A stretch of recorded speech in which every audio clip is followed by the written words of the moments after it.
Really, G-Ether? Sound is okay? I could always message Michi and see if she wants to give me the Rode microphones that I gave her. I have these good microphones from Rode that are for IRL streaming. I'm gonna message her.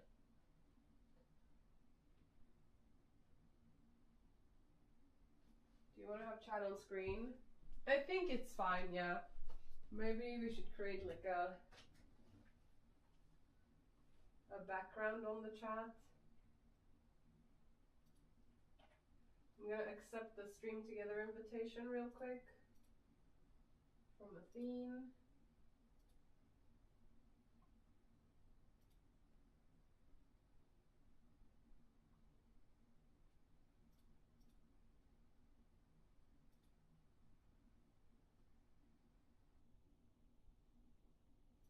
Like that, and then let's see if I can do like a low opacity background on the chat or something. Let me try and fix that real quick. I'll let you watch me do it.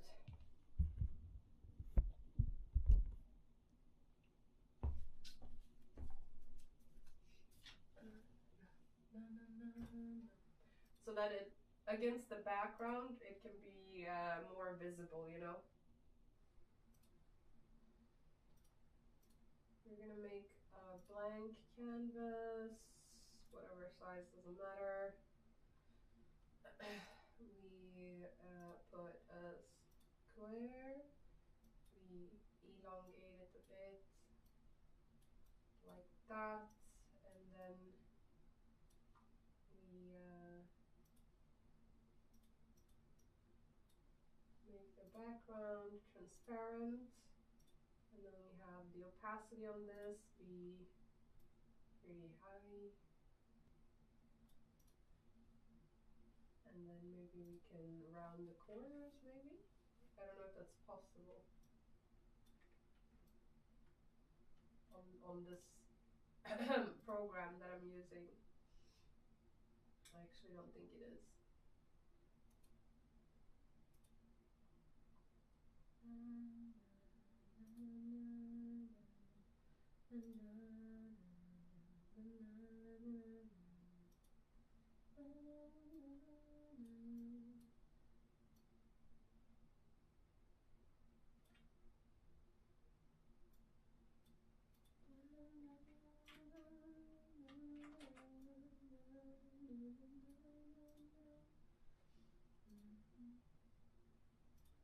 Okay, I'm gonna fade it like 80%, maybe 85, 90%, no, 85.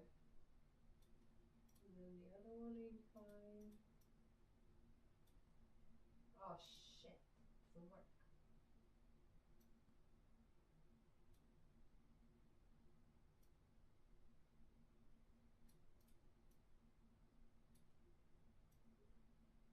Damn, I thought I was really smart there. It didn't work because of the opacity. But I have another idea. We stack them on each other, we save it, and then we change the opacity. Easy. Fucking smart. Okay, and now we change the new file, edit, create new computer, we upload that shit, and now we change the opacity on this.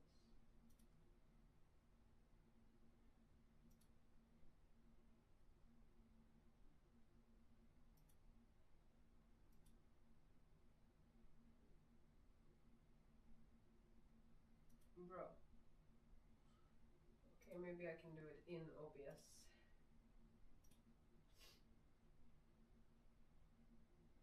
Let's see here, browser.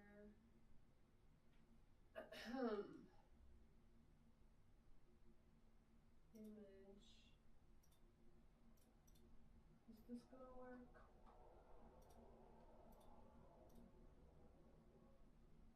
Okay.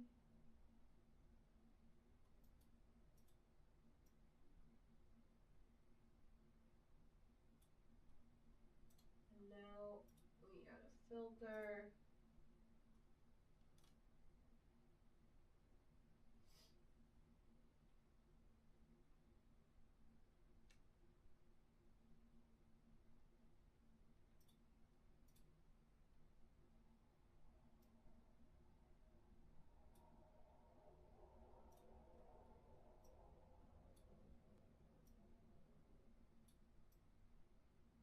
everyone spam in the chat a little bit so I can see what it looks like on the chat and how much the spacing of the chat is? And I can only really see that with a lot of text messages in the chat.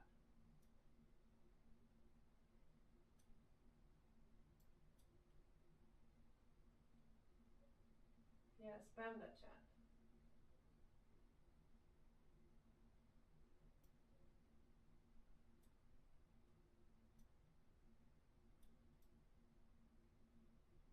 Okay. Again. Okay, nice.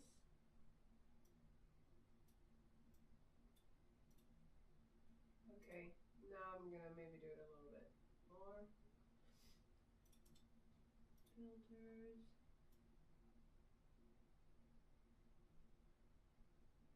Wait, but why is the chat now going like all the way up? That makes no sense.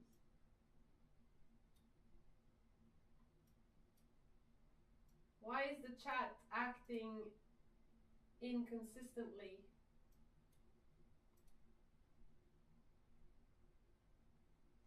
Now, can someone try and write a really long message and have the chat be there?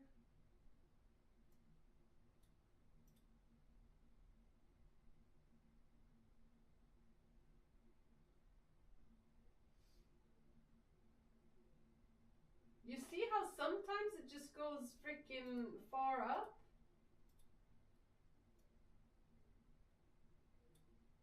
But most of the time it doesn't?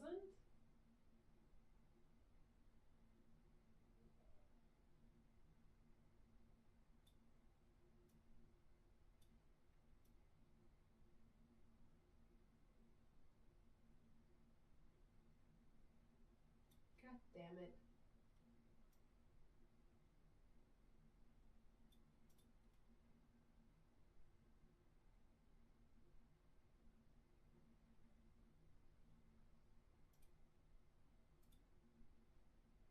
Where is Athene?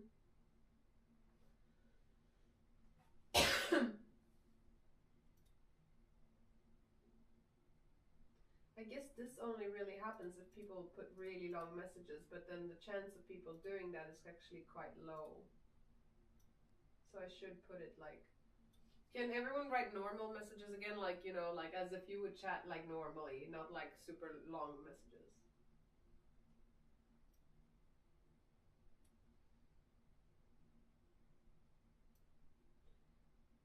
Like short messages. Or like a regular.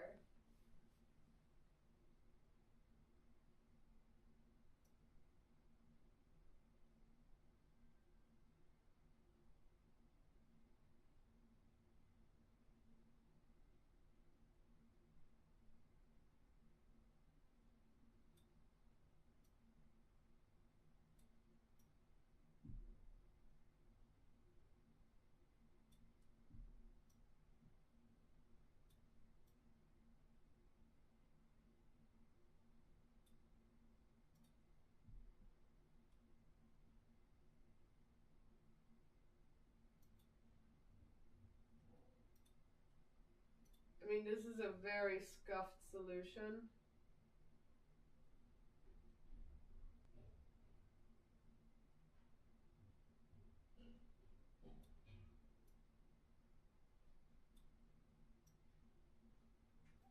Okay. Ready? Yeah. Did the light help? I guess so. A little bit. I still feel like it looks scuffed though. But of course it looks scuffed, but for the first one it's not too bad. Do you want to sit on that side? You want to sit on the side? It doesn't matter. I like to sit on the side. Yeah. Why?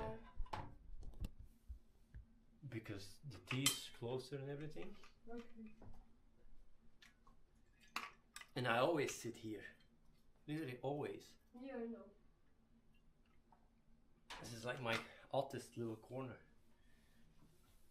Up the volume, it's too low. Should we get the microphones? Is it on my stream too low? Oh yeah, it could be. I'll tell Reese if you can.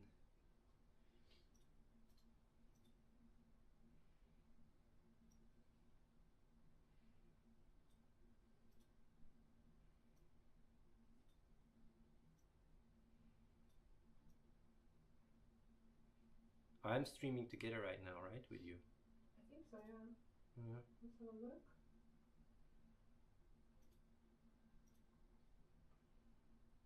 Shared chat with Athene. Yeah. It's better on morals. Okay. Yeah, I will have Reese fix it. You should turn off the lights and use some candles instead. Cozy pod. I think it should be a cozy pod too. But Athene wants more light, more light. What do you mean with fucking candles? That's like in the movies where he you hates candles. But it's not about that. It's like in the movies he sees candles and thinks cozy. You do it here and it's like constantly changes of color. It's a Hollywood thing. Oh yeah. Constantly changes of color. No, it's a vibe. So you're gonna have the chat open, I guess? Yeah. Are we gonna be talking? Oh, well, what we could do is we could put the laptop like this with the chat here, and we can make the chat bigger for your eyes since you're old. And then I can bring the wooden chair from outside and we can put it here in the middle. Yeah, but the one part I really dislike is the low key, you know. What do you mean low key? You give me a low key stab saying because I'm old. Get a grip. I really don't like that. I already have bad vibes about the Purpose podcast. I want to sit where you sit. We should start at 8. What do you mean at 8? It's in 3 minutes, come on. Hurry up. I want to sit on your spot. Sure. Yeah, can I? You want to sit on my spot? Yeah. Because I'm sitting here. Sure. You don't get to sit on my lap, I'm sorry. No, I don't want to sit on your lap. Move. Move, but why do you want me to move there? Why not? I want to know why you want me to The move light there. that you made me put up is very unflattering when you sit in this position. That's what it is. Yes, that's what it is. Now move. Okay, yeah, sure. She wants to scam you guys. Oh yeah. It's also unflattering like this side though. Why? I'm just saying any Oh, angle you is mean unflattering. my face? Yes. Shut the fuck up. Okay. So let's see if this all looks good. Dude, I hate that light. I can't focus. It's very difficult. It's so bright. Keep the personal distance, please. Sure. It's I don't like this. I'm a little autist, you know. Dude, relax. It said ad break.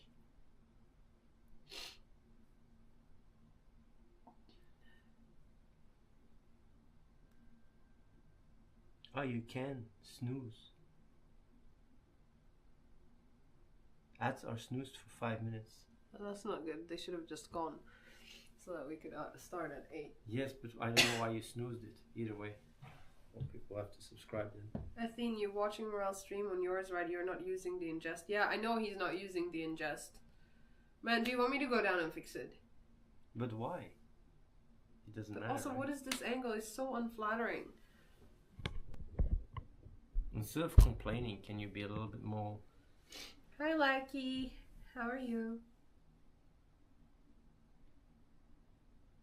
Can you go a little bit more to the left, please? Yeah. Oh, yeah. It's blurred on your stream, Athene. What is blurred on my screen? The whole stream, I guess. But man, this is really an uncomfortable layout. It's not flattering. Okay, what do you want to do? I don't know, like a better place? A better place? You really want to change place now? Or can I change into pants? It's like I look... You look like washed and expired. Yeah. It's 8. They say we should face each other. No. Should I put some makeup on? No, it's fine. Oh yeah, let's. Oh.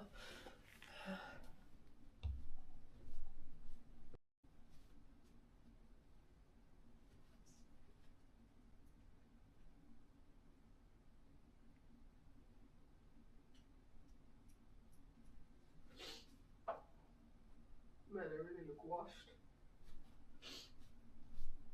Are you sure I shouldn't put makeup on? No, you don't need to put makeup on. Bro. I finished a whole toilet roll. Okay, let's see.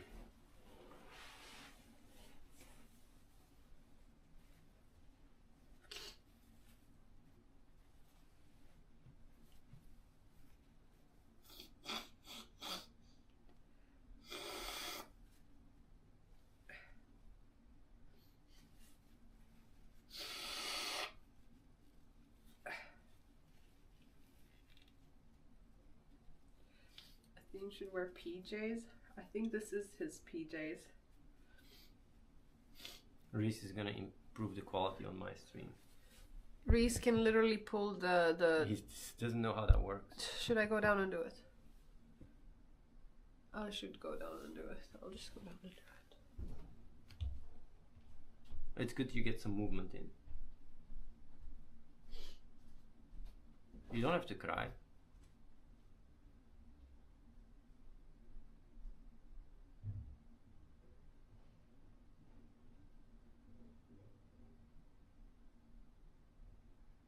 Hello everyone.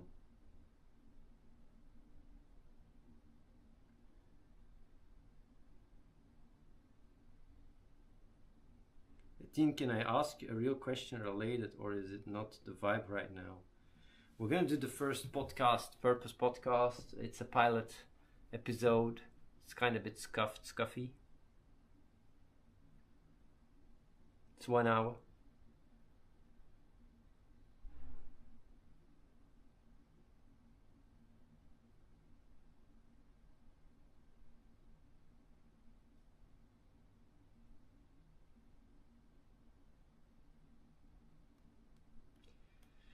And we're planning on doing that sometimes. I don't know how often we'll do it.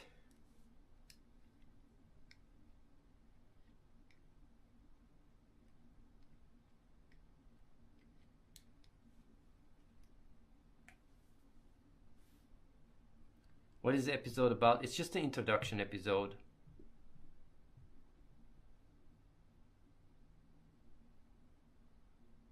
Athene, why do girls not understand they are all beautiful without makeup? Because they're not. If a girl puts makeup on, right, she gets so much more attention on the street wherever they come, but guys don't understand that. They just go like, oh, you're so naturally beauty, while they have fucking makeups, they change their nose, everything. It's like people just see beauty and they just think, oh, this is natural, while girls put a lot of effort. And then the girls that, you know, don't put any effort, most of them, not all of them, but most of them are just invisible. And that's the thing, girls really get pissed off when you say that stuff, because they just get confronted with the reality that's not the case. I mean, it's not like with a dude, you know. With a dude, when you're ugly, you're just ugly. A girl, they just put layer on layer and it's like, whoa. True that. Oh, lip fillers, no lip fillers, please. Lip fillers is really like, lip fillers is just trash. That's just like, and also Botox. There's a lot of these kind of things that is really like, fake tits, if they're really done well, nowadays you can do fake tits and it's like, okay, you don't even see the difference, you know? Because if it's really, really mega flat, girls don't like guys don't like that either, you know? I know this is very controversial to talk about, but hey, I don't give a shit. It's the truth, and that's why girls do it. Like the entire, you know, plastic surgery industry is booming like crazy. Even dudes are doing it now. It's everywhere.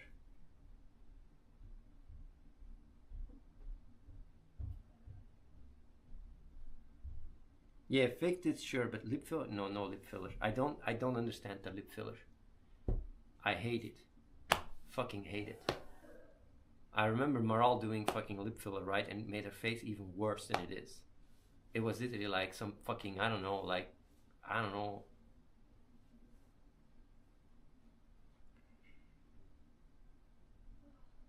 Fuck fake tits. The thing is, like, fake tits, nowadays, you can't see the difference. And I tell you, if you have a really nice pair of fake tits, it's still better than no tits at all, you know.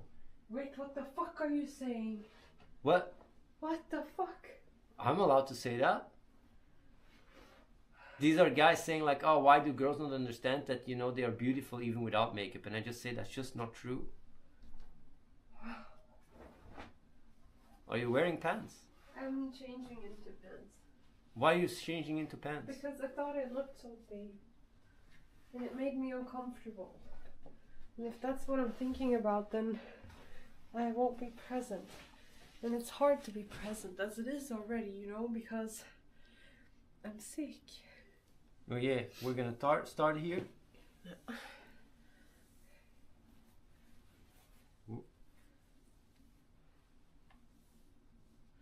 I need to drink something before we start. Oh yeah, I'm not gonna drink from my tea. I can pour some in a cup if you want. That would be nice.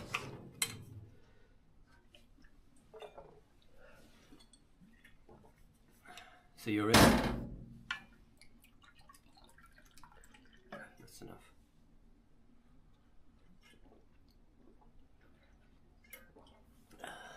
We're fueling up for the podcast. Okay. You know what would be a better backdrop? Like in the patio there. Patio. Or the whatever it's called. Outdoor. Yeah. Should we go? No. No, right now not, but during the day, you know. Yeah, I know, that would be a lot better. But it's too cold. Either way, you ready? Do you think this is a good angle though? It doesn't matter, it's the first episode. Yeah. I don't like it so much because you're a bit too close, I think. You should be a bit more to the left. I'm a bit too close to who? To you? Yes, you're a bit too much close to me. I think you should be more to the left. And Yeah, but if I go too much to the left, then like it literally like stretches me out. And I don't like that. Oh, God. It stresses you out.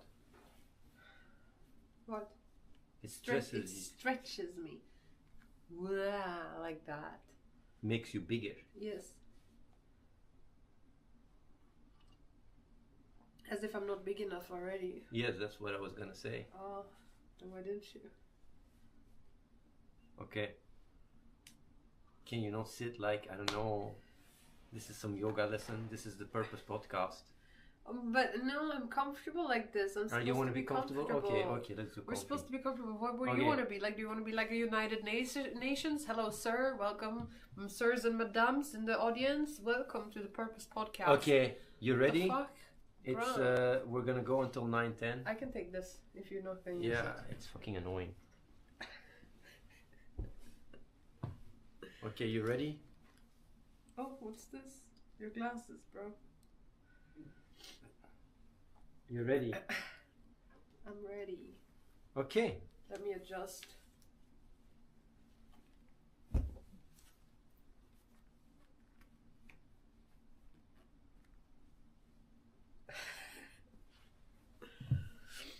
You know, when you're getting older, like you have to move them. Can you make the chat bigger? I already made it really big. I can't read it. I have it on 150% chat. Let's do this.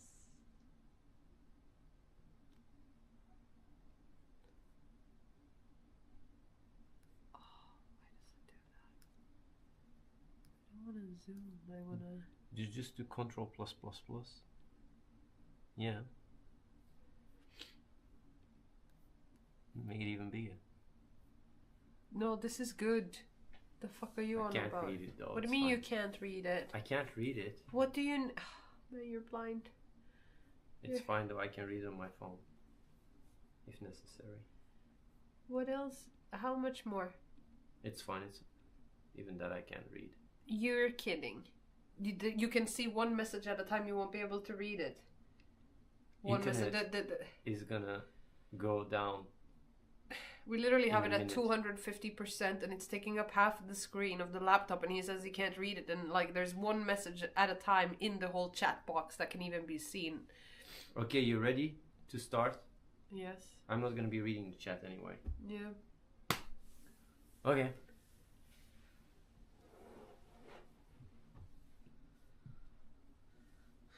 You ready? Yeah, you? Yeah, let's go.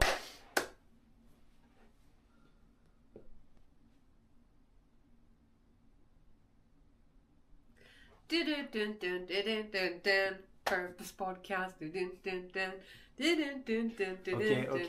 I wanted to make you awkward feeling with the silence, but you managed to flip it back on me. So, this is our first episode. It's pilot's episode of the Purpose podcast.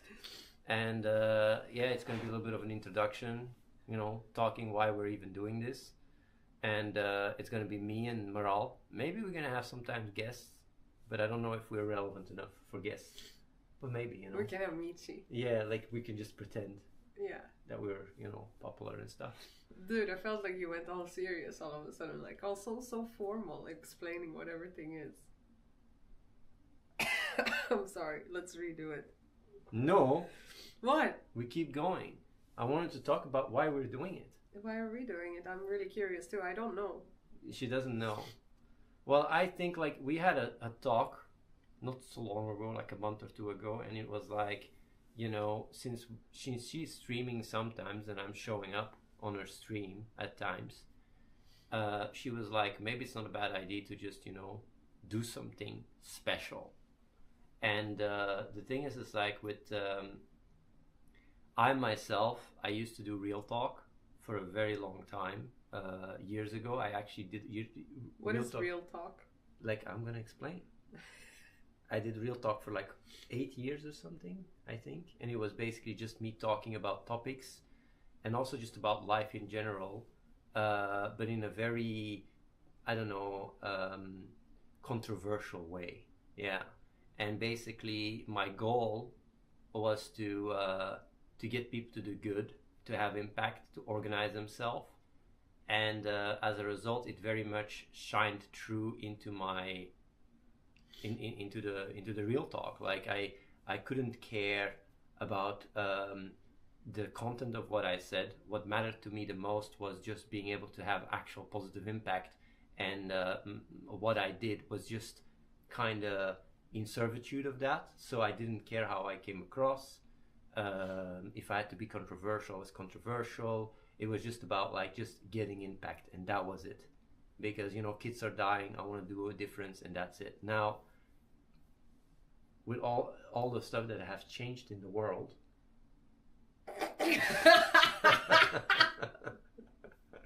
sorry, go on. With all the things that have changed in the world, and also my understanding in AI and everything, I'm not so much busy with trying to get more people to work together and have an impact. I'm not busy with that anymore. So now I'm actually streaming and talking, like the podcast, the Purpose podcast is just me being just normal me, without really thinking what the chat thinks or how things come across, and just talk about just. There was a fly. Yeah, but this place is plant-based. You're not allowed to bring suffering. Okay. Go on, bro. But yeah, basically, nowadays, right, you don't really have a lot of actual podcasts or just like conversations that are very real. A lot of it is very like polarized and fake and very tribal, and there is a lot of stuff that, you know, we can talk about that is quite interesting, and that, you know, maybe there's a crowd for it. And if there is no strings attached, I think just with the vibe with Moral and me, we can maybe, you know, reach a crowd that just, you know, likes to relax and listen to certain topics, actuality, stuff that is happening in the world and stuff, and just some life advice and such, and just basically goofing around. So it's not something like a serious podcast or whatever. It's just more like, you know, two people that are chatting about life, and you know, one more intelligent than the other, and just, you know, giving that good vibes. That's pretty much it. Yeah. Do you think this is a side of you that people have seen before, like for real though? on the stream? When I'm on the stream, I'm always a caricature. I'm not, like, I'm actually not so much of a, I'm not an old perv. I'm also not extrovert. Also, I'm not imposing either. I don't have ego. I just do my stuff, live my life, try to do good, and that's it. So yeah, not a lot of people know me the way I actually am in real life. When people come over here, it's like they see me, they talk to me, and they go like, "Man, you're really chill." That's not what I would expect. When you see the stream and I'm, man, the real talk, sometimes I yelled. And also Athene, best pilot in the world, man, oh man. It was a very controversial character, let's put it that way. Let's talk about yelling in general. Like for you, getting into a character or having to yell or like trying these things out, where does that come from, and how does that, I know you don't talk about your feelings very often, but like how does that make you feel to do that? To yell? Yeah. On the stream? Yeah. Or in the videos? Or let's say you're in an argument with someone? But I don't yell when I'm in arguments with people. Sometimes. In the past more so, nowadays not so much. Well, it can still happen. Nowadays not so much, but it can still happen. Well, it needs to it has happened like maybe once in 2 years. It needs to have it needs to serve a purpose. Because when I yell, it's actually very calculated. It's not because of emotion. But I think what is more interesting to talk about, right, is the current state of the world. Nice pivot.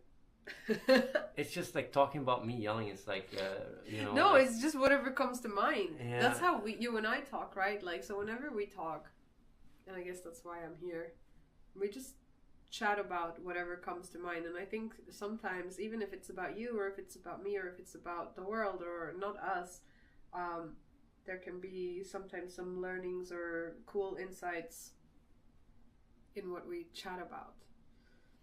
But if you don't want to make this about you, we can talk about the world.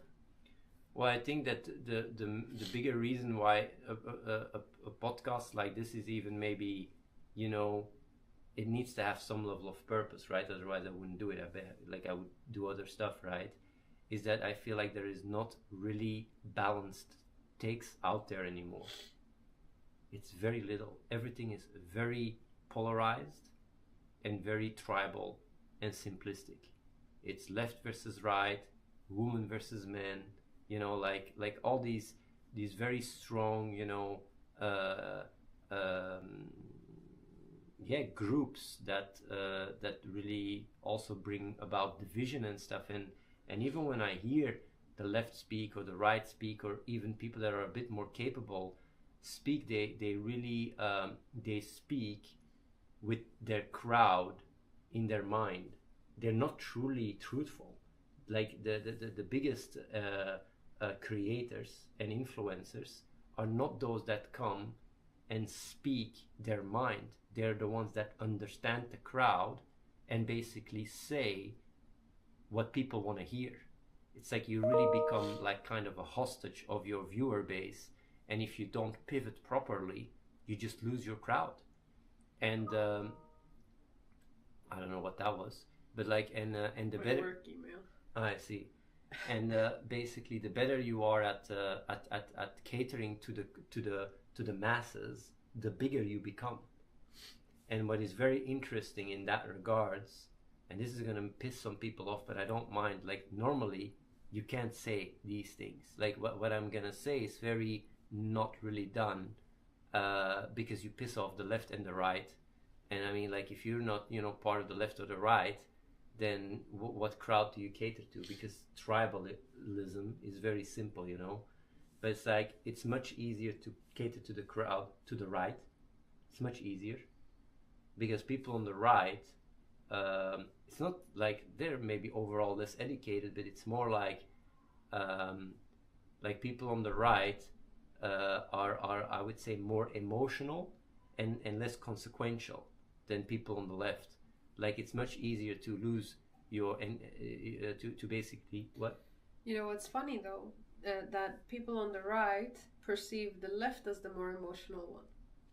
Well, yeah, but it's the thing is, right, when you see what is going on, right, in the US, for example, but it's not just the US, it's like you see it around the world, right, where you have certain standards being placed on certain people, right? Like for example, Biden, the degree to which Biden was held accountable for his policies and what he does compared to Trump, for example, it's just it's really like it's delusional level. Like it's really like, but it's not because it's not because like the reason why it is like that is because people on the right are just more they don't care as much about the truth. People on the left not so much either, but they there is more dissonance when things don't add up, and that really results in a situation where if you cater to the right as a podcaster or whatever, you have an easier time growing, a much easier time, and you don't lose your crowd as easy. And they're more hardcore, I mean, behind you. I don't know if hardcore is the right word. It's just easier to cater. Like if I would be making an alt-right podcast, right? Yeah. And that's also where I want to go at, right? I could be a very, very successful right podcaster, very successful, because I really know what to say to resonate with the crowd. Because that's the thing when you see like David Shapiro, right? Dave Shapiro or whatever, Ben right? Shapiro. Ben, yeah. Ben Shapiro and stuff, right? You have quite some, like these podcasts, they're quite intelligent and they know exactly what they're doing. Yeah, of course. And they use their rhetoric to basically, Did I tell you about the time where I met the guy from the government in Sweden? Like he was part of the Nazi party that had gotten in, and they had gotten like 4%, and then they had like seats, and then the party just grew and grew and grew, and he was basically the right hand of the leader of that party. Now they were like clean Nazis, like they were not, they had suited up, in a sense. And I was at one point the Swedish Twitter account. So Sweden had an official Twitter account that they would give to civilians that got nominated to be the Twitter account. So you couldn't apply for it yourself or anything like that. And I got to be Sweden one time.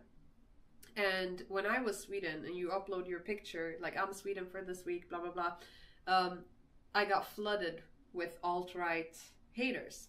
And he was at the forefront of it. And I offered him to come meet me and hang out over like a Swedish fika. And so we had a lot of conversations actually, and he basically told me that the alt-right's strategy is no longer to try and make change through government or laws, because it's just too slow. So they had pivoted and used all the money and stuff to try and what's it called? Recruit, or no, not like when you influence people. AstroTurf? No, not really AstroTurf. Like they were really trying to indoctrinate. And he said this in these words to me. He said we try to indoctrinate young people using memes and 4chan and like these platforms by blurring the lines between our ideology and the memes, one step at a time. And it was very structured. And he said it's the most successful thing we've ever done. And this was 2016 or 17 or something. But you know what's interesting, right? Because I like what I like to sometimes talk about, right? And I don't see so many people talk about, well, I never see people talk about it, is when you really zoom out, right? When people look at, for example, the US politics, right? I'm going to give that as an example. And they look at Trump, for example. The thing is, Trump is not the problem. Trump is just what what floats on top when the structure is the way it is, when people are the way they are. It's just the path of least resistance. And like a lot of this alt-right or right-wing ideology or very tribal seclusion just speaks to that primal nature of people that are scared or fear or in scarcity or whatever. 100%. I mean, like, it comes from identity, doesn't it? One thing that he said to me is, like, if he walks into a bus in Sweden and it has more, like, it has more brown people in it than blonde, blue-eyed Swedish people, which, you know, a lot of Swedish people are not even blonde and blue-eyed anymore. But if he walks into a bus in Sweden and there are more brown people than there are white, he feels like it's a threat towards his identity, is what he said. But I do have to say something about that, right? It's like, it's just the where it comes from is a very simple, underdeveloped psyche, and that's why it's so much more easy to cater to the uneducated and the people that are not as aware. It's a natural emergent phenomena. Because a lot of people think like, oh yeah, you need to create this. But it's you need to create, you need to breed like racism, or you need to breed intolerance or division. But that's not true. It's baked in all of us.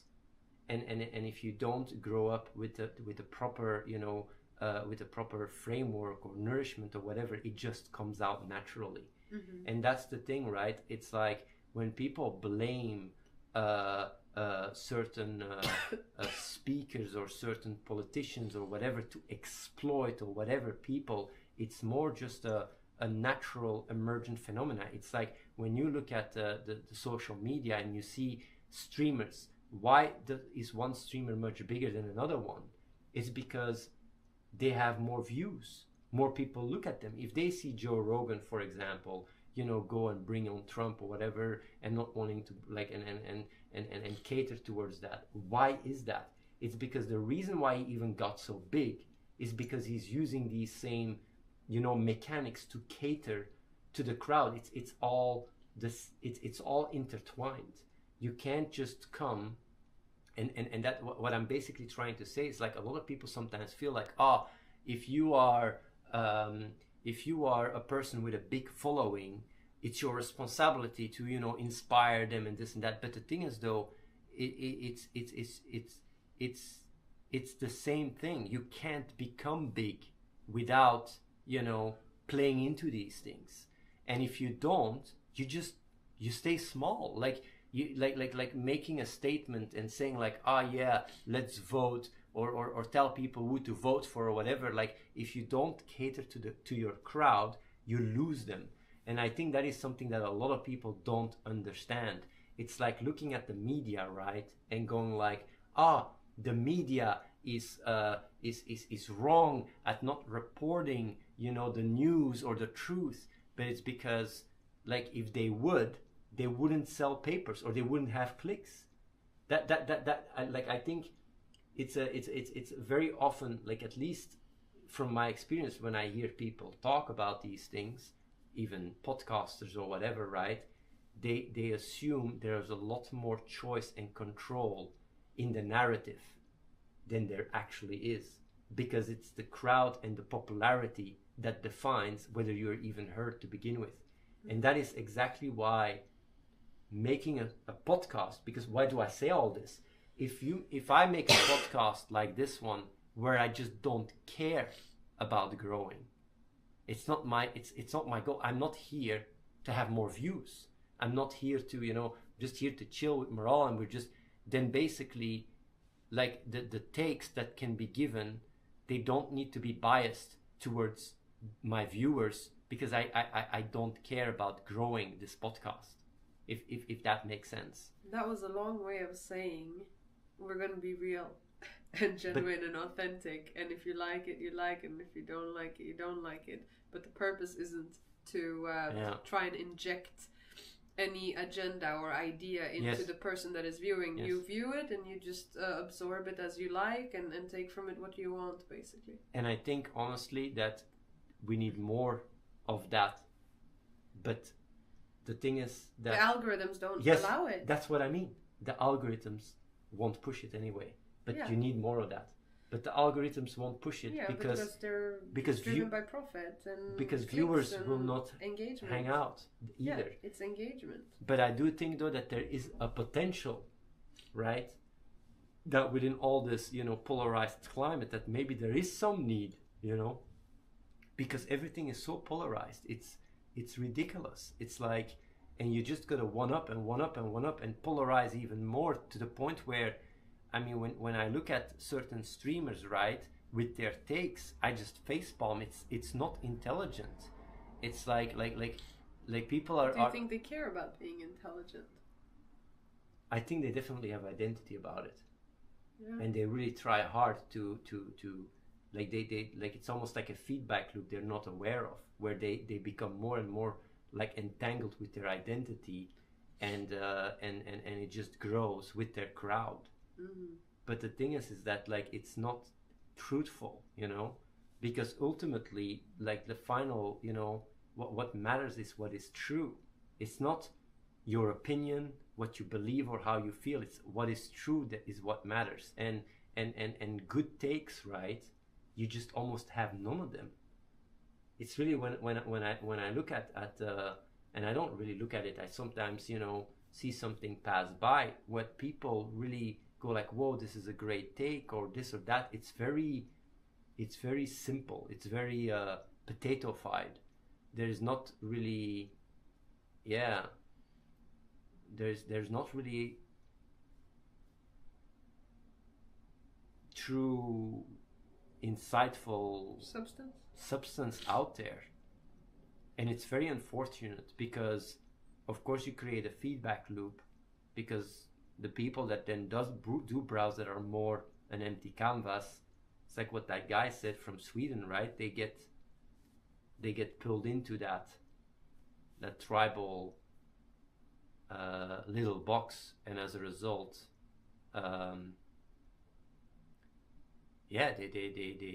they don't have that critical thinking and the ability to just see things for what they are. And I would say it's worse than ever. Following path of least resistance in a sense, and yeah, isn't that also then what is the most natural with what they are at that given moment? Well, yeah, but the problem is that it's like it is not stimulating, and it's not the best for society to thrive. It's a very divisive and very, yeah. Where do you see it heading? Because it's like it's happening rapidly, right? We've been on the internet for a long time now. Like, remember old days, you on YouTube, when YouTube was not algorithms in this way that it is now. It was more organic virality. Going from times like that to the times that we have today, and seeing the exponential growth of it, because it is exponential. Where do you see it head? Like, what I see happen is the amount of influence society has on the total progress of what we are, in the widest way that I can describe it, is going to go down because of AI and robotics. It's like the part that humans will contribute to the bigger picture will become smaller and smaller, because I mean, it's like we will just mainly become consumers, which is what most people already are. Because when you look at society, like true contribution to whether it's technology or like just progress, the degree that humans, humans have been able to constantly increase their output, right? It's like you back in the days you had farmers were like 95% of the population were farmers, and with the industrial revolution and everything, right, a lot of that stuff shifted away, right? And like we're gonna go into an era where even science and just the intelligence of progress is gonna shift towards AI, and humans will play less and less a part in the bigger picture. Is this why you're naming the podcast Purpose Podcast? Because what's our purpose in this future? Right now, like, okay, I would say, like, even 10 years ago, right, with the line of work that I'm doing, so for those of you who don't know, I work with Save the Children. That's my actual work, and why do you talk like you are a secretary or something? I'm not. What are you talking about? You're going like, no. I'm just talking. Go on.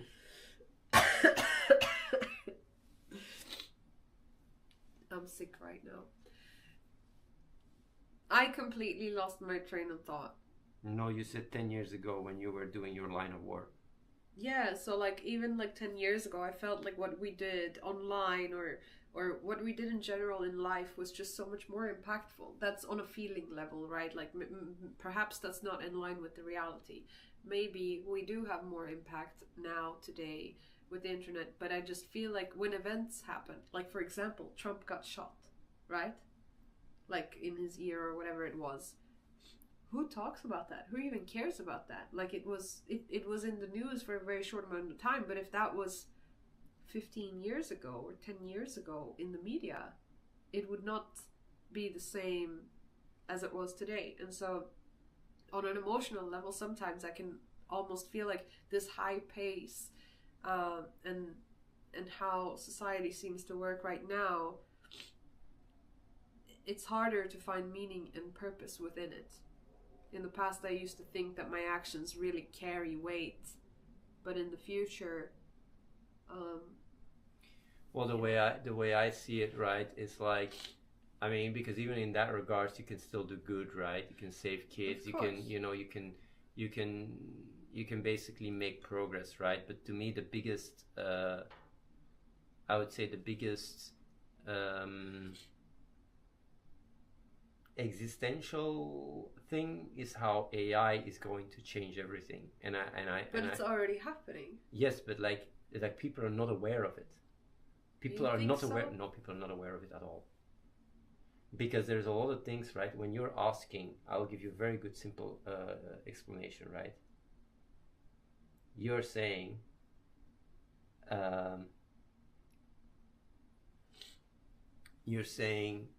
what is our purpose, right?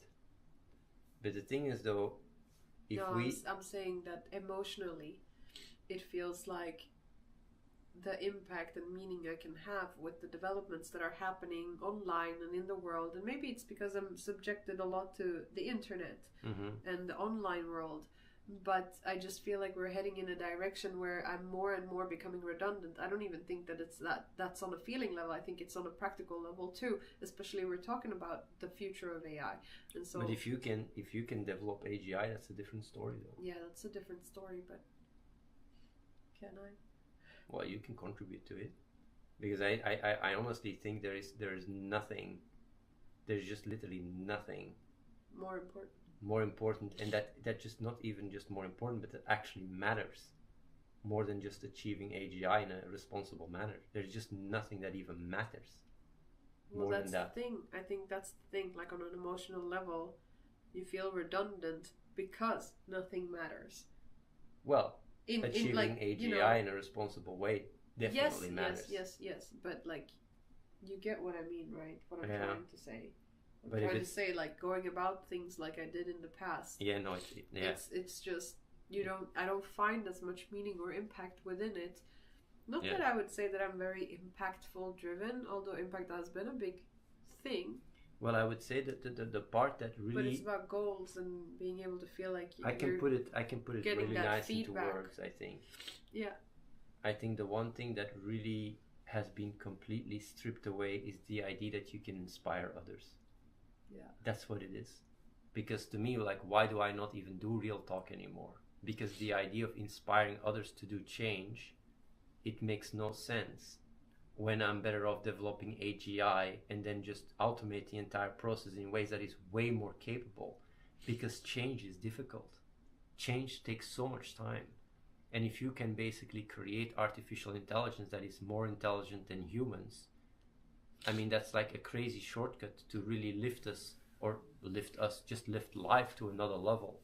And I think that is really like the one thing that still matters. And then afterwards, because it's also what some people, yeah, what happens afterwards, right? What happens afterwards is that you're not in charge anymore. It's not your intelligence that will even define or decide what happens afterwards. You gotta ask. It's like when you create the ultimate calculator, you don't do math anymore. If you create the ultimate intelligence, you don't think anymore. And that's already happening with AI. How many people are using ChatGPT and are just parroting what ChatGPT says? And ChatGPT is not that capable, you know? Like imagine, like that is a scary thing. People will not think for themselves anymore at all. They will just be an extension of the AI that they are plugged into. They're even saying that like doctors that are like graduating now or whatever, they can't write or read. Did you know that? I don't know about that. Maybe that's some algorithmic no. clickbait you got. No. I heard it from my cousin who is studying. He's an A. Is it like when you're working but you haven't gotten the thing yet? I think, and he just says that there are people that just they don't read properly. I know that when it comes down to coding, people that use ChatGPT all the time, their ability to code goes down dramatically. But normally so too. Like people that used to be really human calculators and be really good at math, why are you going to be good at math when you can just use a calculator? Of course you offload that. Humans are humans. But I guess the scary part is that we're offloading something to that hallucinates or isn't fully accurate or is catered to engagement, like OpenAI. I would say that is definitely an issue, right? But I would say so far, most people that do offload it to ChatGPT are more capable and intelligent. The big problem happens when people politicize and weaponize the AIs. Mm-hmm. Like what happens with Grok, where it's like, oh, let's train out certain things to to speak certain talking points or whatever. But it's gonna get really crazy, because you're really gonna have a scenario where down the line, what happens with ChatGPT 4.0, where you have people having AI-induced psychosis, right? It's gonna be really on steroids as long as humans are usable.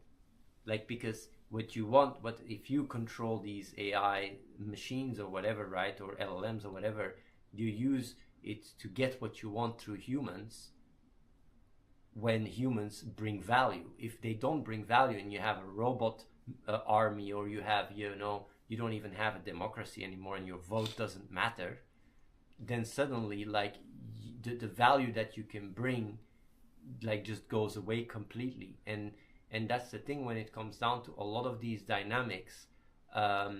People can very, very easily be very what's the word, naive or wishful thinking, like, oh yeah, AI is going to bring UBI, AI is going to bring peace or whatever. Like the chances of AI bringing more and more like just like fascism and dictatorship is so much higher. I mean, than it being used for good, Everything gets weaponized to the max. Open source does help quite a bit in that regards, though, but still, like where we're heading with everything, I see really surveillance states becoming the norm. It's going to be China on steroids. Kind of feels like that's already happening a little bit in the US. I feel like in the US, the administration is just too incompetent to pull off too crazy stuff. That's what I experience. Like the level of incompetence is just it is baffling. Yeah. It's also happening in the EU. Yeah, it's happening everywhere, no? It's not so bad in the EU. US is really like it's just like it's almost like you have really a clown show that is taken to the absurdity, where the clown show trips on itself. That's how absurd the US politics is as an outsider here, right? It's just like it's very hard to wrap my head around, and the amount of people that also support it, or like it's really, it's very fascinating. It just goes to show the state, the state of the world, and the state of of just people. But yeah, everything is also very, like, people want to have constant what is the word, constant clickbait and dopamine, and you have the doom scrolling that is very, like that is just very instant gratification, that even a normal conversation or explaining stuff or giving depth can't stimulate anymore. It's not stimulating enough. Even me explaining it, it's like, man, this is not a short story, you know, like anything that is more complex, it doesn't fit people's working memory. No, it doesn't.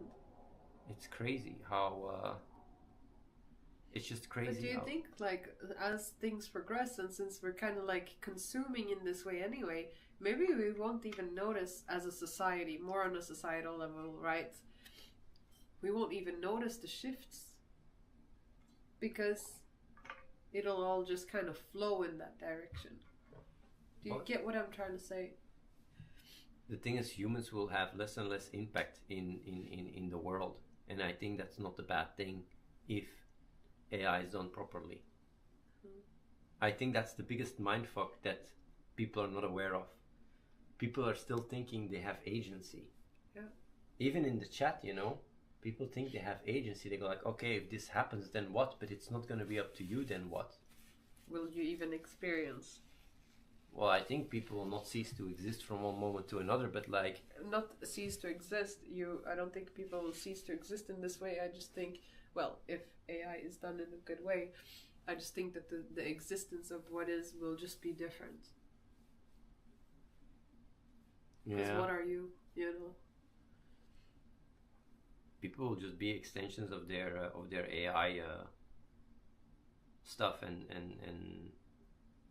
But I'm talking even further ahead, because that's going to be quite short-lived. Like, once we reach AGI or ASI, I'm talking about singularity. If you're talking about, but like the thing is, I think like that, like if things go exponential, right? I think like the time gap of like what you're speaking about is actually very, very short. But it's the only period that people are still going to be able to really, you know,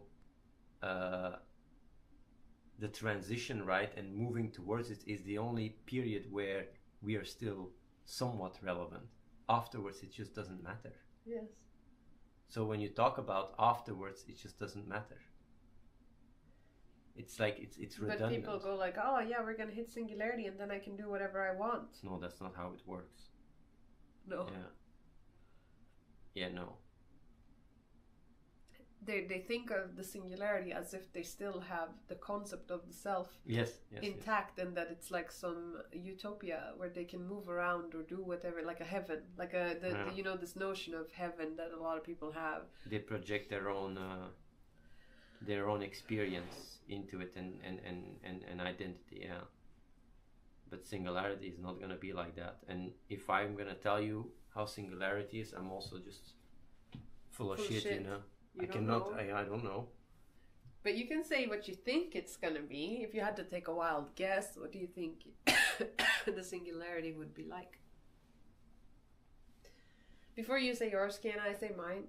Because you have to think. I think, and of course I don't know, disclaimer, I think that the singularity will just be everything all at once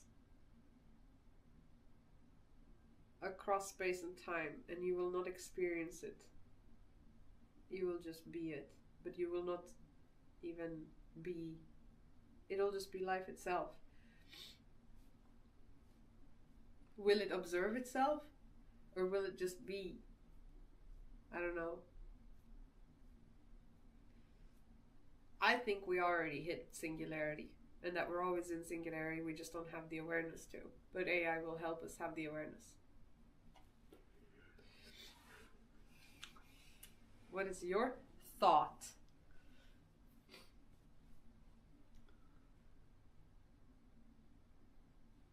I think that the road towards singularity is going to deconstruct what we are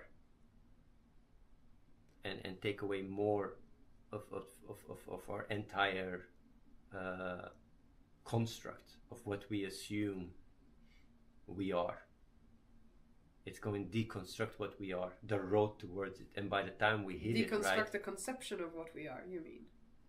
I would say like even the ability to think and the way we think, right? And the way like everything. But when I'm talking right now, I'm having a conversation with you, right? Yes.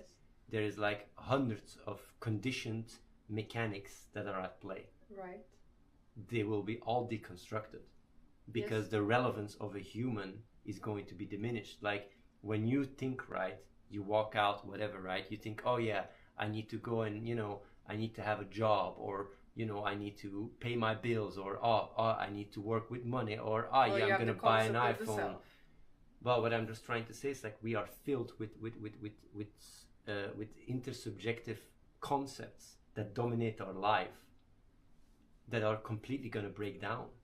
It's like money, society, like pension, everything is going to break down. Well, So you're like talking about the social structures of like what in the intersubjectivity makes what you are or what keeps you busy. yes, But will you even be able to be busy because you will just become a version of you, like the concept of you, the concept of your identity, the concept of your vessel, Athene, But the thing is, like, the lines will be blurred. But the it moment- will merge. the moment you remove this, right, Right. like really on a core, and you just merge with everything, right? The Right. moment you become one with everything or whatever, right? Uh-huh. Like talking about that, right, is just, it's like talking about after death. It's very redundant to talk about it, It's like, Right. what do you experience as a person after you died? That you is not even like applicable anymore. Like, and I'm not even talking of people is that that not believe where in you heaven think- or earth or whatever. Like, Is that not what you think when you're trying to describe the singularity that you're? what I'm trying to describe is that the answer that matters to people is the one they can relate to, and the moment it completely fades away, then the answer is not anymore applicable. It's not even an answer to their question, because the there and the question just breaks down. You get me? But isn't it it becomes about redundant. truth though? But even truth is just a concept. We're using language to even have a conversation. The way we are building and constructing it, if the construction is all just, deconstructed, like even the conversation becomes redundant. So Because even having this conversation, Okay, a question we're back building to- on thousands of assumptions. okay, sure. But like with the going back to how we started off this purpose podcast, we were talking about how if you wanted to, you could cater to a certain group by really, going in a certain direction and like let's say the alt-right, by hitting the points of what people care about. But we're not going to do that here. I'm not doing that. I'm just saying it's But like, if you're stripping off the end and just want to talk about what is not redundant for But the thing is that people, the problem then is, aren't we doing that in a sense? no, because you're already building on, because just there you go, right, to give an answer to your question, just having this conversation, right, Yeah. is already building on a construct. You're already limited because we're using words and concepts to talk to each other. Well, of course. Yeah, so if you're talking beyond that, right? And you're trying to put it into words, you're already like limiting yourself. But I'm not trying to put it into words. No? No. We're not having a conversation and trying to put our ideas into words. We're not doing that. Yes, we are. No, you Well, just then said I we don't are. follow. Explain me. If you strip away even the basic foundation of our ability to speak to each other, because we're using words and concepts to talk to each other, singularity goes way beyond that. Using just words in this conversation to vibe and check, you're already limited within identity or our structure or conditioning to begin with. It's like the language that we use is already limiting us to just, it's like trying to have ants have a conversation like what we have using their limited senses. It's just nonsensical. And going towards it, a lot of what we assume is going to get deconstructed. That's what I'm trying to say. A lot of the concepts, right, that we understand, that we live and build our life on, will just cease to exist. How is that different from what I said? Like, the difference is that when you are in the process of these things getting deconstructed, you're still experiencing what's going on. It's like if tomorrow, right, the idea of money starts breaking down, or even countries or whatever, that's a complete mindfuck for people. Yeah. Like, if you have robots everywhere, right, and they are more capable and more intelligent than humans, people are not able to grasp that it just undermines the foundation of everything they assume. It's like the best example I can give, right, is during Corona, right? From one day to another, the streets were empty. Not in Sweden. Well, in Europe it was. And the thing is, right, it's really like all the concepts that you assume, right, to just that emerge from your day-to-day life suddenly change. And it's really like, it's a mindfuck. It's like when a few people from Ukraine came over, right? Yeah. They said, like, one girl I talked to, right, she said, like, she had an apartment, she had a house, she has a job, right? And once they started getting bombed, they had to flee. Yeah. And she lost everything. And just the idea that you don't own your own flat anymore, it's and nobody, there is no structure, there is no fallback, right? It just deconstructs the foundation of what you think is socially acceptable, right? It's really it throws everything out of the window. And this is something that people will go through, like all of us will go through it. I think many people, like some people are already going through it to a certain degree. I was on a family vacation just before this, right? Mm-hmm. And the father of that family, he has built a lot from nothing. And they have it really well now. And he has 2 daughters, a lovely wife. And he was telling me, because he was asking about what we do, and he was very interested. And he was actually asking me questions that nobody else asks. And a lot of it boiled down to like safety, or like the structure of things, and what is important. And he also said, like, that for him, he realized, like, he kept having goals and goals and goals, but now as they have everything, in a sense, it's like, what's the point? And when we talked about AI, he's like, he has no clue where it's gonna go. All he knows is that he has no clue, and so therefore, like, everything that has been built, he stopped being like pushy towards his children about like going to university or doing things in a certain way. He just kind of wants them to figure it out themselves, because he understands that he's no longer in a position where what worked for him in his time can work for the youth in this time, and it would be completely out of touch to enforce these ideas and these structures onto his kids, because he doesn't even know what's going to be in 10 years. And so now what he values more than anything in life is not hitting the next goals and goals and goals, or making more money or whatever, because they have it really well, but it's the community, creating a community of people around him that are good, and that is what he values the most. Even that is going to become redundant because of AI. Yeah, but isn't that one of the last things that will become redundant, do you think? I think people will become more and more in their own little echo chamber, if you have a robot that does everything for you. I really feel like we're gonna experience a time where we're not the apex predator anymore in the world. We're not gonna be the most intelligent and capable organism anymore. I think that is really like people don't grasp the consequences of that, and they still give themselves that freedom and that level of choice. Like if there is intelligence that is just more intelligent than all humans together, right?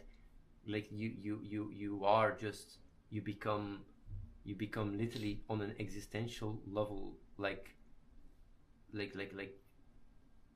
in a way where you can contribute, right?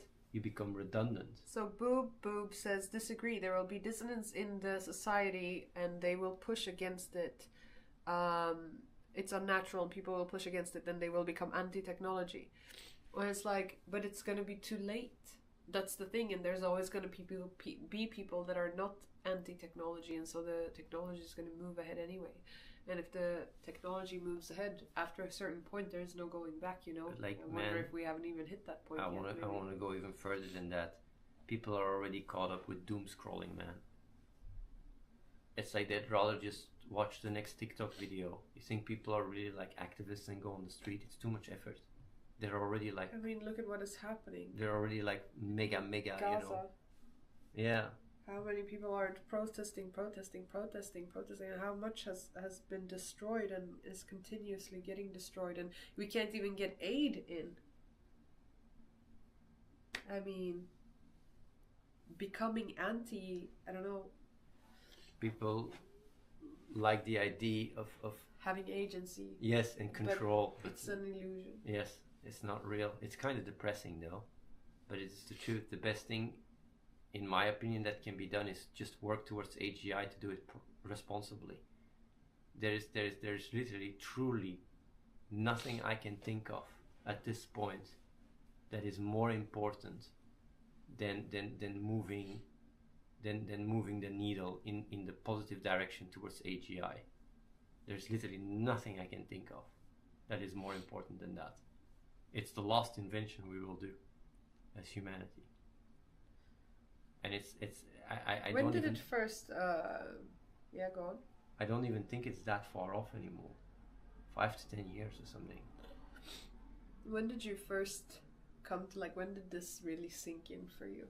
When we started with AI stuff. Like 2 years ago now. 2.5 years, yeah. You told me you hit a depression. Existential crisis. Yeah. I wouldn't say depression. A little bit Existential crisis. Depressive. Well, I'm numb overall anyway, you know. I'm a bit numb overall, but like it was quite existential, yeah. Yeah. What happened? In what stages did it go? Like, just Insta. Bring me through the process. It's just Insta. Insta what? Insta BAM! Like, I go through the 5 levels of grief very quick. Okay, I'm not familiar with the 5 levels of But grief. either way, like I when I saw ChatGPT, right, I already had a very big reality check with what is it called? What was the first thing with image gen? Generative. No, it was like, what was it called? Was not called Sora. The one before that, DALL-E. DALL-E. Like when I saw DALL-E, that already really messed with me. And it was quite confusing, but I was like, yeah, like images, whatever. But with ChatGPT, and I think it was ChatGPT 4, but I'm not sure. No, 3.5. It was 3.5, yeah. 3.5. Like I just saw the progress, and I would say that the part that was existential for me. No, it wasn't even 3.5. It was earlier. I don't know when it was exactly, but what I do know that my concern was not so much the AI technology. It was more that I felt like I cannot do anything. It's gonna be the big companies that fight this fight, and I cannot join them because I would just be working to move the agenda of someone I cannot trust. And it's very depressing because I am very idealistic. Well, idealistic. I'm very I would say, responsible and want the best for the world, right? And companies and governments don't work like that. A lot of people, like most people, are just not so consequential. They're not so they don't hold themselves accountable and are structured or right action the way I am. And the thing is that that's where the existential crisis came from, because I'm here with this group of people and I'm like, yeah, we're working on the game here and trying to make progress and make changes, do programs for kids in developing countries and stuff. But what's the use of it when you have AI that's just gonna steamroll everything? It's just nonsensical. It's delusional. It's untruthful to just keep focusing in that bubble and that box where I feel safe and I understand. But the thing is to then get hit with the AI and feeling like you can't do anything because we don't have the billions of dollars. We don't have the structure, and maybe they're already way far ahead. That really hit me hard, but I was like, still better try than just sit here.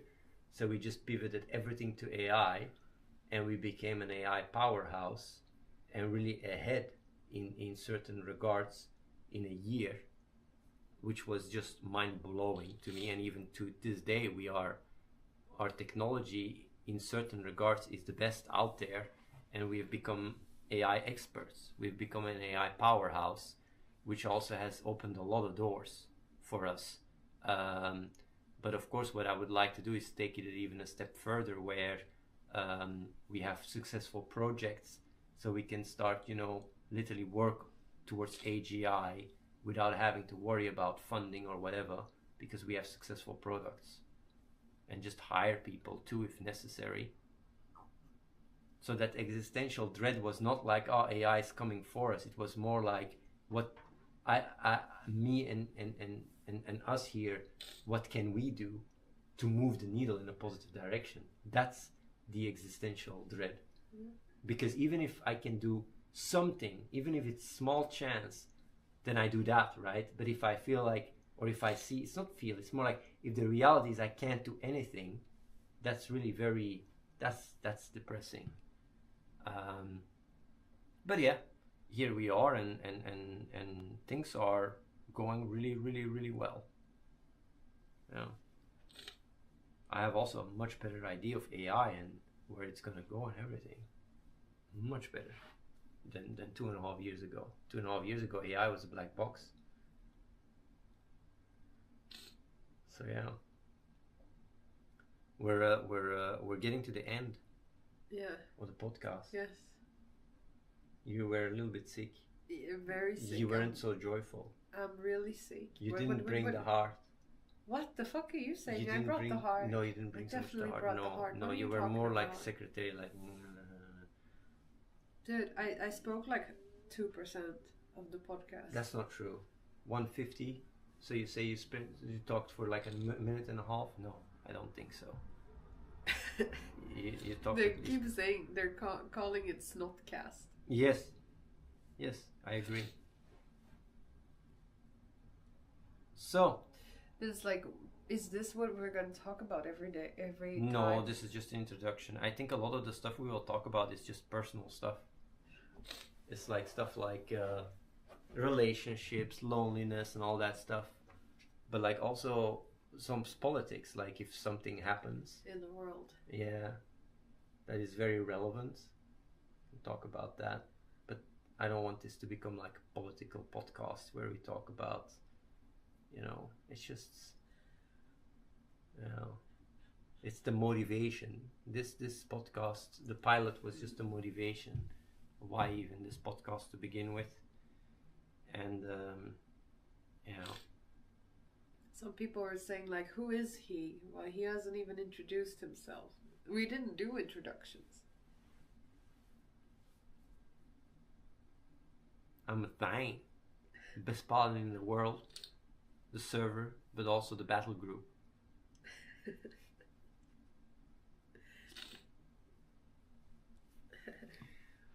And she is Maral. Hi.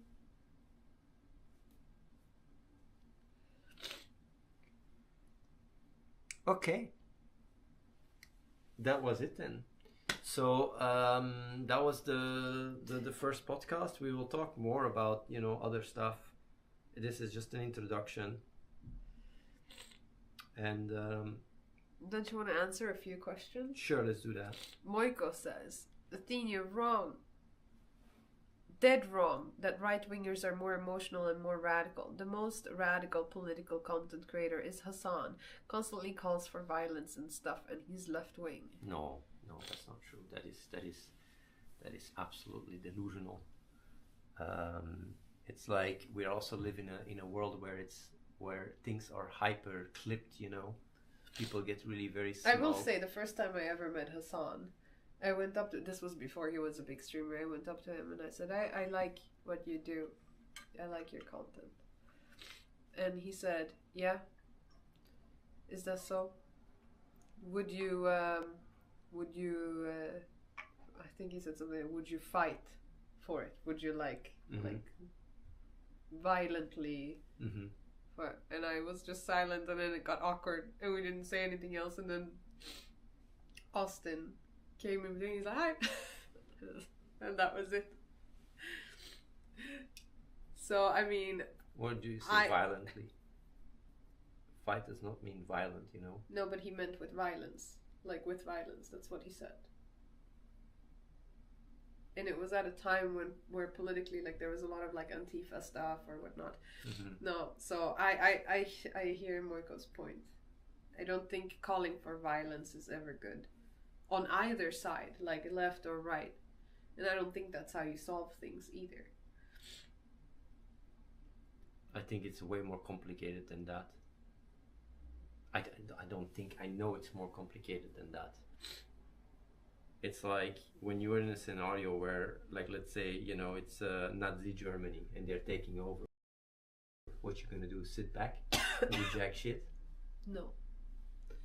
You can't like being in your little comfy bubble is a luxury, you know. Yeah, but it should always be the last resort. Yeah, and how far does it have to go?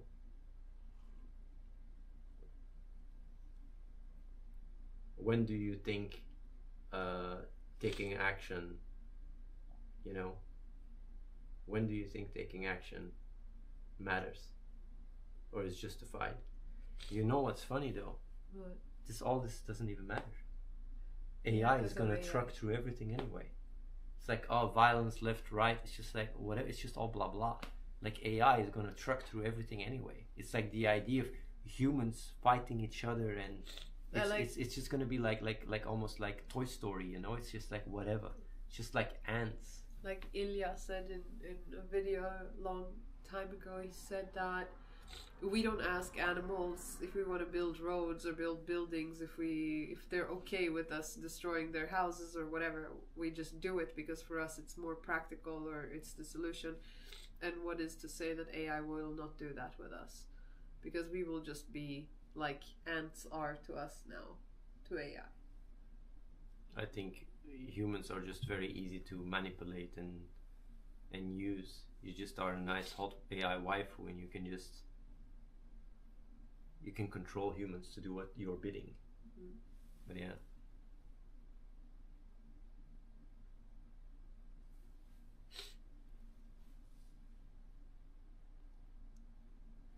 But I would say that for people to say that Hassan is really, you know, asking for violence or whatever, I don't think, like, it's not in his streams. I don't watch enough to. He would get insta banned. You can't do it.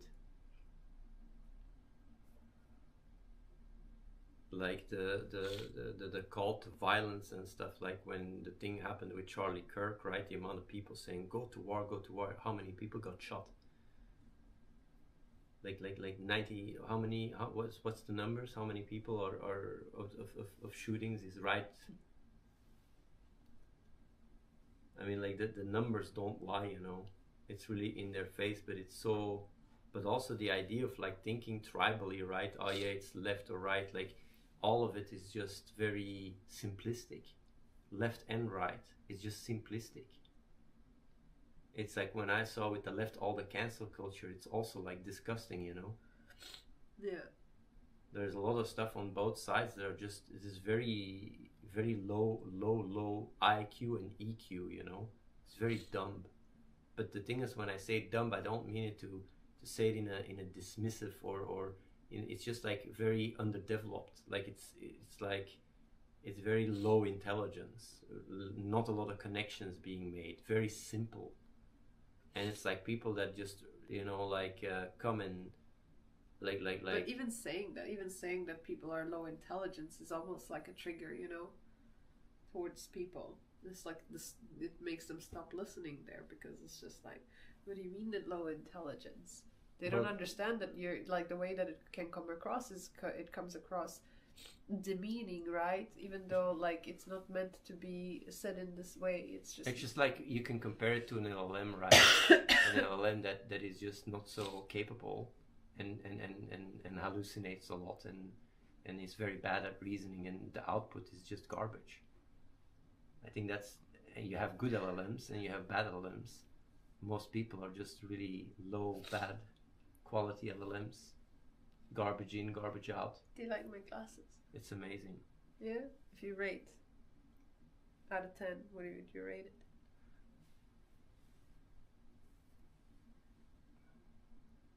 Maybe if you cover your entire face, I'll go to, you know, 6, 7. That's even worse than being dismissive. Yeah? I have a superiority complex? Nah, man. No. It's just like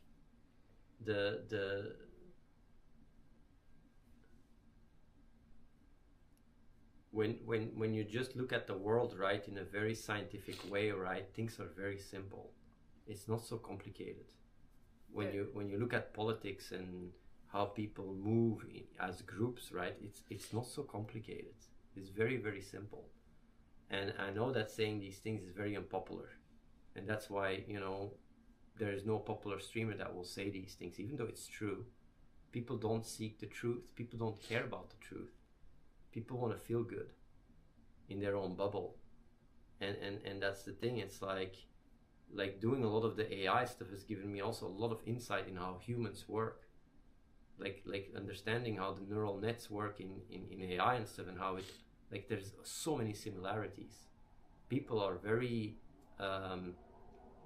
are just very mechanical in a sense, and when it's all a mystery box and a black box, it's like, oh yeah, this and that. But when you start understanding that, you know, that certain people just miss certain ability to reason or reflect, or, you know, there's just components that are completely missing, that then when you introduce them even on an AI level, the AI becomes more intelligent. It really gives you so much insight, and it's black and white. It's like it's very difficult to argue with it anymore, and that's why, yeah, recognizing the mechanical, automation is not the mechanicalness of your own being, allows you to it really humbles you, you know. So yeah, people are definitely Did anyone else zone out? I think this is very interesting. I think sometimes you use a lot of words. Do I use a lot of words? I don't mind. Tibia, wow, League has been spamming your name, Bashir Boumaza. I think, by the way, that this is the most interesting thing you I've said the entire whole podcast. And I completely zoned out. Do you want to say it again?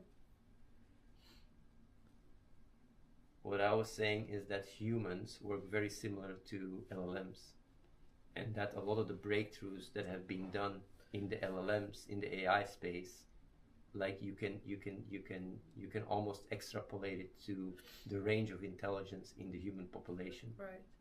And also, like, and that is crazy. That a lot of the leaps, we overcomplicate them. That are being made, like, for example, solving reasoning with an AI, which was a huge thing that wasn't solved for a long time, but then the actual execution of it is not so complex, and it's not different from how we work. Yes. A lot of people, right? Like I'll tell you guys one thing, right? When we were working on AI, right? It was very, very bad. Initially, it was very difficult to basically get out of their loops, and there was a lot of issues with what we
Should be back. Okay. Either way. What I just wanted to say is that when we added inner dialogue to the LLMs, the intelligence went up like crazy. And it's very similar to humans. A lot of people don't have inner dialogue or an inner critic, right? I'm not talking about your inner thoughts. I'm talking about like actual inner critic and looking at your ideas and your feelings as an outsider. And that's why you can get also a very wrong idea when you talk to people. They can come across a lot more intelligent, but it's because you are that inner dialogue for them when you talk to them. When you remove yourself from the equation, they don't have that anymore, and they fall back to their modus operandus, which can be very simple. And that's the thing, right? Like if you don't learn or teach yourself or grow up learning to have that inner dialogue yourself, it really dramatically reduces your intelligence.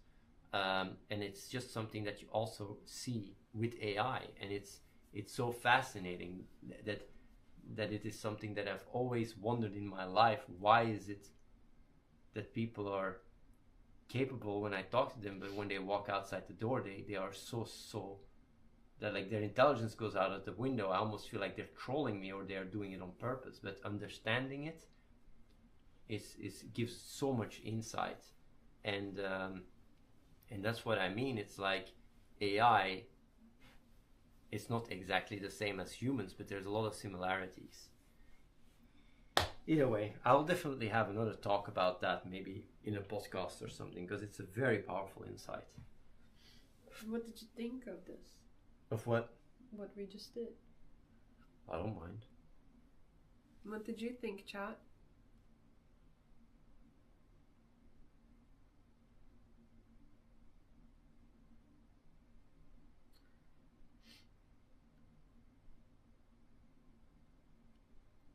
Is my inner critic always on? Yeah. Well, always. Not really always. When I'm in a grind and I'm doing something, then I don't have that inner critic. But I'm quite active with my inner critic though. Okay, 2 more questions and then we're gonna call it a day. 2 more questions from the chat. The first one to write question question 1 in front of their thing.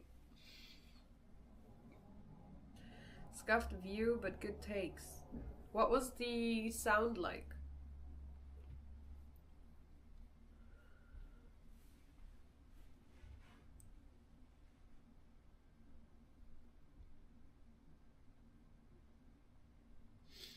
Man, if we would actually play videos of other streamers and start giving takes. But I don't even like that idea because it would cause too much drama.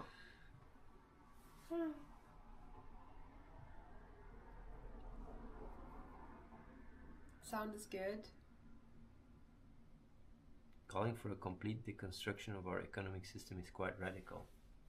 Are you talking about me or are you talking about Hassan? Because I'm not calling for that. It's going to happen though, because of AI, but not.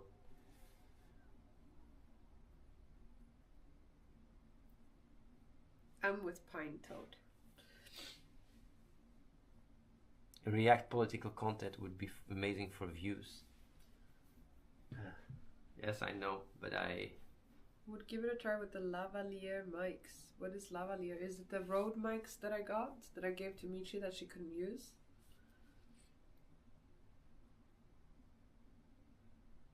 I think Athene should be more sexy next time to expand viewer base. I can just show more my package. You Where? know? What package? Right now I'm hiding it. Ah, how do you hide it? Can you touch here? My back. No. Touch my back.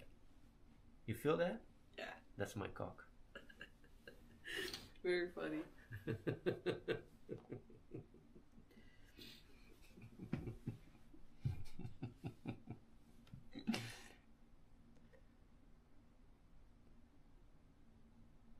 Okay. Thank you, Diamond Glass. Can you explain the fundamentals of what you mean by your view of singularity?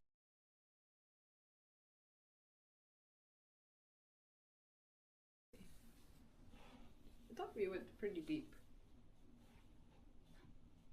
I think myself, what is singularity is when space and time does not exist anymore. Well, it's not that it doesn't Yes, exist it's anymore. just like it doesn't apply to you anymore. Yes. It's like, you know, we are right now 4-dimensional, right? We have 3 dimensions of space and 1 dimension of time, right? I would say singularities, we become 5-dimensional. And time is just not, you know, linear anymore. You just are everything at once. Every single scenario. Like, of course, I don't know if the many world interpretation is true, but like, let's assume it is true, then every decision you made is actually happening. Everything exists, but we don't experience it because we only experience one timeline. I think singularity is when we start, you know, even moving to these other timelines. And I can go even a step further because you can go like, sounds a little bit sci-fi-ish, like this sounds really weird. But if you look at quantum mechanics, for example, like if we master quantum computing and quantum mechanics and we can literally almost like, you know, generate every single scenario and we become one with it, you know, we merge with that type of technology or we cease to exist, then like quantum mechanics is a very, if you have intelligence within that realm and you can master that, I think that's even a like saying that you could like go across time and like you're still talking about the entity as if it experiences itself. I don't think the entity experiences itself, it just is. That's the singularity. The problem is that when you just say, oh yeah, we're all one and all that stuff, it sounds fucking flower power hippie shit. No, it doesn't. No, it does. You can break it down in a way without... Okay, you break it down. How does that scientifically work? Because you cannot go coming with your hippie stuff and say, oh, we're all one, or we're all... How is it your scientific meaning? Explain me using the laws of physics. Well, I don't know physics. Well, there you go. That's what I'm trying to explain here. But you're still explaining it from a point of view of like where there is some form of entity that experiences. But you cannot say that you experience or you don't experience. You can't say that. No, but you're explaining it as if there is, and I think people misunderstand that. What I'm trying to do is I'm trying to explain that there is a possibility within our current understanding of the laws of physics to create something that does not experience time the way we experience it. That's all. Because if you can be every single version of you at the same time and be aware of that, that's a very, like, if that exists, right, through, you know, quantum tunnels, just through quantum dynamics and quantum physics, right, then it is possible to imagine, you have a reality where, you know, where that's the case. And there's even experiments that are very fascinating where two different scientists measure something and like basically an object for one person is cold and for the other person is warm, and they're both in the same world. It's fucking crazy because it's information wise, but it's really on a very small level, right? There's very interesting experiments that lead and basically show that what I'm saying is not completely sci-fi delulu stuff. Well, I say it's not sci-fi delulu, but of course I can't be. Yeah, but you can't explain it. Yeah, but if you can't explain it, it's a feeling. We're all one. It sounds really like, come on, bro. It sounds like you're a religion or something. Well, it's not just a feeling. Okay, then explain it to me in a scientific way. In a scientific way, I can't. Yeah, but then it's just yappity yap, you know. Yappity yap yippee. Just that the construct of Yahoo! like all construct. Yahoo! I knew it would say that. Yahoo! Yahoo! I wonder if someone knows the reference. How is that view of singularity relevant to ourselves? Exactly, it's not so much. That's why I'm not even talking so much about it. It's like literally the moment these things apply, it's everything we understand and see right now is just completely redundant and irrelevant for that. And that's why I don't really talk so much about singularity. It's more about making sure that we get the next step that we still have control over in the most responsible manner. That's it. That's really all that matters. And everything else is just like whatever. If you can use your intelligence one last time, what do you do and use your intelligence for is to make sure you do the right thing. You make the right, you push that AI in the right direction, and everything else is just whatever. Hey, Yuzelane, you should subscribe to me instead. You should give, Hi. Maybe you can do a tier 3 call. Morale is trying to get PP points, 300. Yeah. Plus program partner points. Tier 3 subs, give her 6 points. Not gifted, not prime, only tier 3. Well, tier 1 give 1 point, but that's not gonna get her. So if people give her tier 3 subs and she gets the 300 points, she has now 162. Then she gets a 70-30 deal with Twitch for 1 year. So that's why it's quite important. It's a big deal. And the reason why we even do this first episode is because earlier today I was like, okay, if we hit 100 PP points, I'll do it, the first episode. But I didn't think we were gonna make it. Yeah, like for real though. And then think so either. like she got 100 PP points and I'm like, fuck, I gotta do it. I didn't even prepare it. Hey, Normally I would have... Jimmy, thank you for the tier 3. Did someone just give you tier 3? Yeah, Chimson did. And that's all you're doing? Oh my, I'm really sick, man. But go a little I bit... thought Jimmy already gave earlier today and that it didn't show up, and I was like, damn, I'm so sorry. But can you be a little bit more positive when you get tier 3? Thank you, Chimson. It's old. What?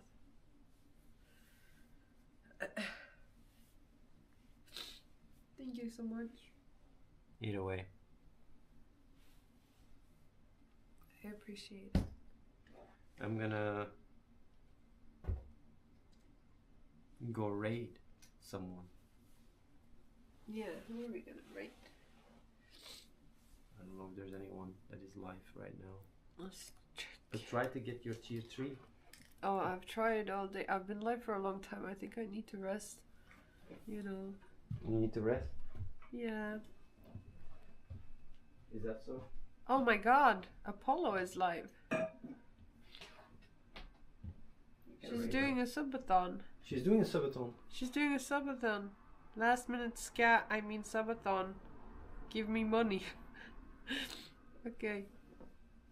I'm gonna rate Apollo, guys.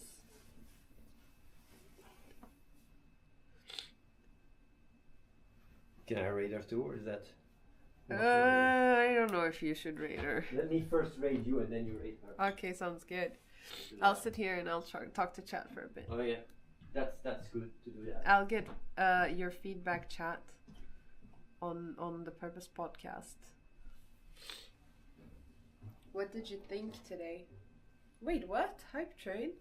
Yes, Elaine. Thank you for the prime. It's a bit sad. The primes don't count towards the points. The primes and gifted don't count towards the PP points, but I still appreciate it. Thank you for the sub.